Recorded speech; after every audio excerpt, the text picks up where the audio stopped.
advanced 2D drawing and filling with Corel Draw X7.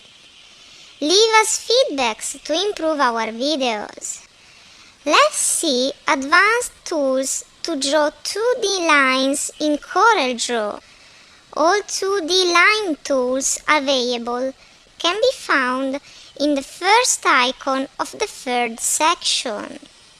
You have three main tools you need to know to draw professionally: B-spline, pen, and Bezier tools. B-spline is used to draw curves following a straight line. All you need is just to define nodes by clicking on your workspace. Double-click to finish drawing. These curves are never harsh and never have angles. You can create closed paths as well. If you want to have major control on the curves, you can use Bezier and pen tools. The pen tool can be used to draw straight segments and curves. If you click on your workspace, you will create nodes and straight segments linked together following the order of the nodes placed. To finish drawing, just double-click on the last node, or just close the figure, clicking on the first node placed. A small circle will appear close to your pointer, indicating that you are closing the path. Once the figure is done, closed or not, you can edit it as you like. Select it first and click on its path to add new nodes. Your pointer will have a plus on it. You can delete nodes clicking on them. The sides of the figure are always between two nodes, so these may change if you delete some. Plus, if you hold down and click on a node, you will convert the two straight segments linked in a curve. This may not work with nodes that close a path. Moreover, you can also hold Ctrl down to edit your path.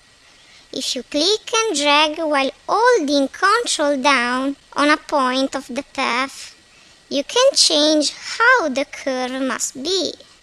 And if you click on a node, always holding Ctrl down, two light blue arrows called handles will appear. If you don't see them, just drag the node interested a little. Each node is linked with two handles, and so each curve is defined by two of them. All you need to remember is that each curve goes to its nodes always tangent to the handles. If you drag the handles, you will change how the curve reaches the nodes. In this way, you can personalize it fully. You can also drag the nodes, moving them elsewhere. The pen tool lets you draw curves while the path is in progress too. As long as you click once, you will fix a node. But if you hold your click and drag, you will generate handles. Remember that curves are always tangent to these.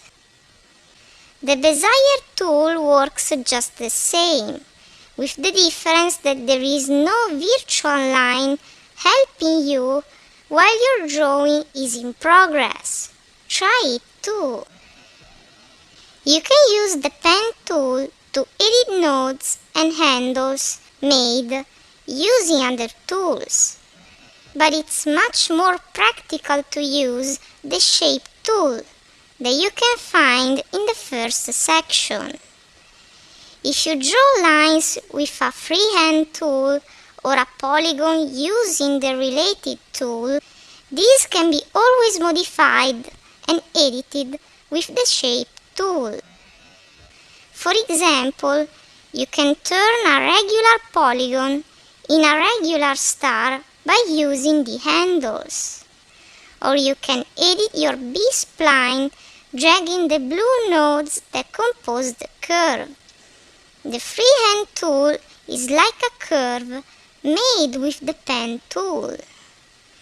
These are not the only tools you can use to draw curves.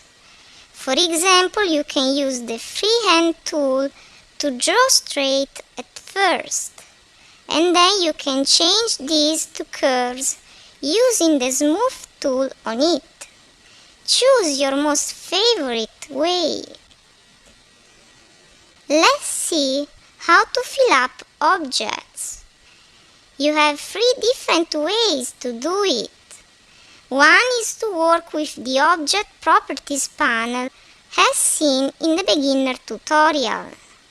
The fastest way is to use a tool called Smart Fill, the last tool listed in the toolbox. This simply fills up any enclosed area formed with your 2D paths, no matter if selected or not. On top, choose first the filling color on the left and the contour color on the right. Then just click inside the area you want to fill up. In case any color is wrong, delete the filling and apply another one on it. According to Corel Draw, the filling is identical to a 2D object. In fact, if you check the layers, it has the same name of your 2D paths, with the difference that there is a filling active in Object Properties. So don't get confused. The filling is just a normal 2D object. You can also use the Interactive Fill tool. This lets you manage any object filling without using the Object Properties panel. Select an object first and then choose between the different patterns you have on top. A solid color, a gradient. In this case, you can set the gradient dragging the squares and setting the direction using the white node. You can also add a vector or bitmap pattern, edit and move the rectangle to edit dimensions and orientations. Thanks for watching this video. Check out this guide for more.